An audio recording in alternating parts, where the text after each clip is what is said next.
मैं उपासना शर्मा अपनी नई वीडियो के साथ। हम शब्द और पद पढ़ रहे थे। मैं आपको शब्द के बारे में, पद के बारे में जानकारी दे चुकी हूँ। इससे पहले वाली वीडियो में मैंने आपको शब्द, पद, पदबंध का जो अंतर था वो समझाया था, और मुझे आशा है कि आपको समझ में भी आ गया होगा, क्योंकि वो डिफरेंस इस तरीके से मैंने लिखे थे और दिखाए थे आपको कि आप आसानी से समझ सको कि शब्द स्वतंत्र होता है। वही शब्द जब वाक्य में प्रयुक्त हो जाता है तो वो पद बन जाता है, और जब एक से अधिक पद जब किसी वाक्य में आते हैं तो वह पदबंध बन जाते हैं। तो उसके बाद अब आपका दूसरा इसमें जो चीज जानने लायक है वो ये है कि पद के भी भेद होते हैं। किस तरीके के आपके प्रश्न आएंगे और वो भेद कौन कौन से हैं, आज हम इस वीडियो में इसको जानेंगे।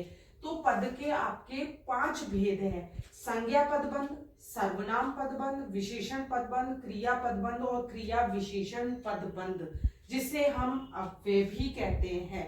अब पहला हम जानेंगे संज्ञा पदबंध।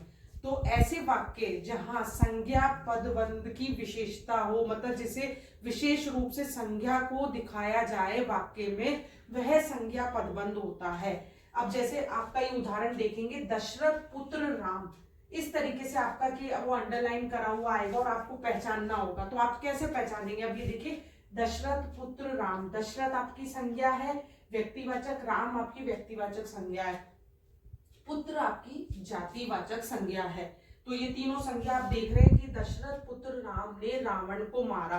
तो यहाँ दशरथ पुत्र राम, तो ये आपका कर्ता भी हो गया है। तो आप देख रहे हैं कि पदबंध है ये, जहाँ कर्ता, कर्म, क्रिया सब आ रही है, विशेषण आपका आ रहा है, और इस तरीके से कि ये आपका संज्ञा पे जोर दिया जा रहा है कि संज्ञा को बताया जा रहा है, इसलिए ये संज्ञा पदबंध है। अब दूसरा आप देखेंगे सर्वनाम पदबंध, जहां वाक्य में सर्वनाम पे विशेष जोर दिया जाता है, ये सर्वनाम की महत्ता होती है, वहां पे सर्वनाम पदबंध आता है। इसका भी उदाहरण आप देखेंगे, तकदीर का मारा मैं, तकदीर का मारा मैं अब कहाँ जाऊं।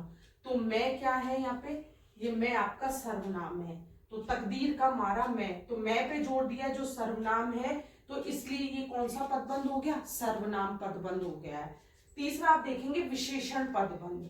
विशेषण पदबंध, तो जहां पद में विशेषण, विशेषण पदबंध को विशेष रूप से दर्शाया जाता है, विशेषण को दर्शाया जाता है, संज्ञा की विशेषता को दर्शाया जाता है, पूछा जाता है, वहां पे विशेषण पदबंध होता है। कैसे? आप देखेंगे, सड़ा हुआ आम उठाकर फेंक दो। अब यहाँ पे आम क्या है? आम है संज्ञा, और हम विशेषण कहते हैं कि जो संज्ञा और सर्वनाम की विशेषता बताते हैं। तो यहाँ आम की विशेषता क्या बताई हुई कि वो सड़ा हुआ है, यह उसका विशेषण हो गया।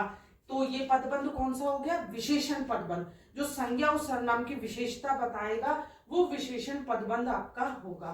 चौथा आपका है क्रिया पदबंध। क्रिया, जैसे आप जानते हो कि क्रिया होती है किसी भी काम का करना या होना।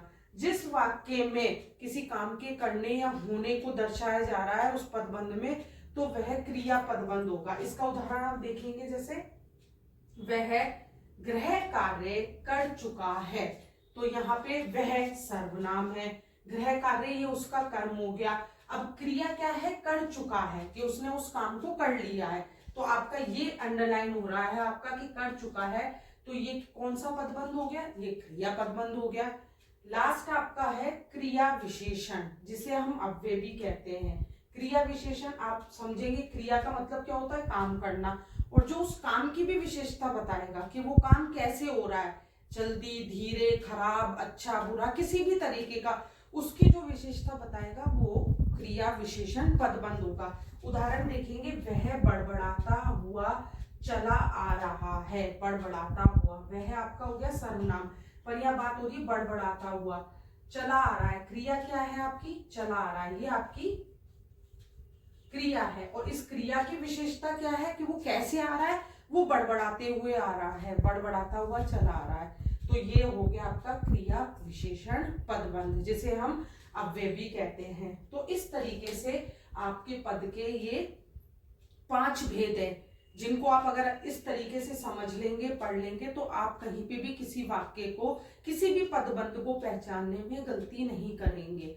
इसके लिए आप चाहे तो ऐसे फॉर्मूला भी एक एक इनके शब्द लेके, जैसे सा, व, का और अव्यय का आ, सा, व, का, आ, तो ये आपके दिमाग में रहेगा कि संज्ञा, सर्वनाम, विशेषण, क्रिया और अव्यय, ये हमारे 5 पद हैं जिन्हें इसमें प्रयोग में लिया जाता है और जिसको हमें पहचानना होता है। तो आप इन सबको इस तरीके से पहचानेंगे और पढ़ेंगे तो ये आपका चैप्टर पूरा क्लियर हो जाएगा, आपको अच्छी तरीके से समझ में आ जाएगा। मैंने पूरी आपको तीनों वीडियो में ये सब अच्छे तरीके से बता दिया है। आप इनको पढ़ें और इनकी प्रैक्टिस अच्छी तरीके से करें तो कहीं आपको एग्जाम में इन्हें करने में कोई दिक्कत नहीं आएगी। अब नेक्स्ट वीडियो में मैं आपके लिए एक नया चैप्टर लेके आऊंगी जिसमें आपको नई चीज बताई जाएगी जो आपके परीक्षा के लिए बहुत ही सार्थक सिद्ध होगी जब तक आप इसको पढ़ें और समझें। मेरे चैनल को लाइक सब्सक्राइब करना ना भूलें, उसे शेयर भी करें कि वो ज़्यादा और बच्चों को मिल सके। बेल आइकन जरूर क्लिक करें जिससे आपको नोटिफिकेशन मिलता रहे। हम फिर मिलेंगे एक नई वीडियो के साथ, एक नए जोश के साथ। Thank you.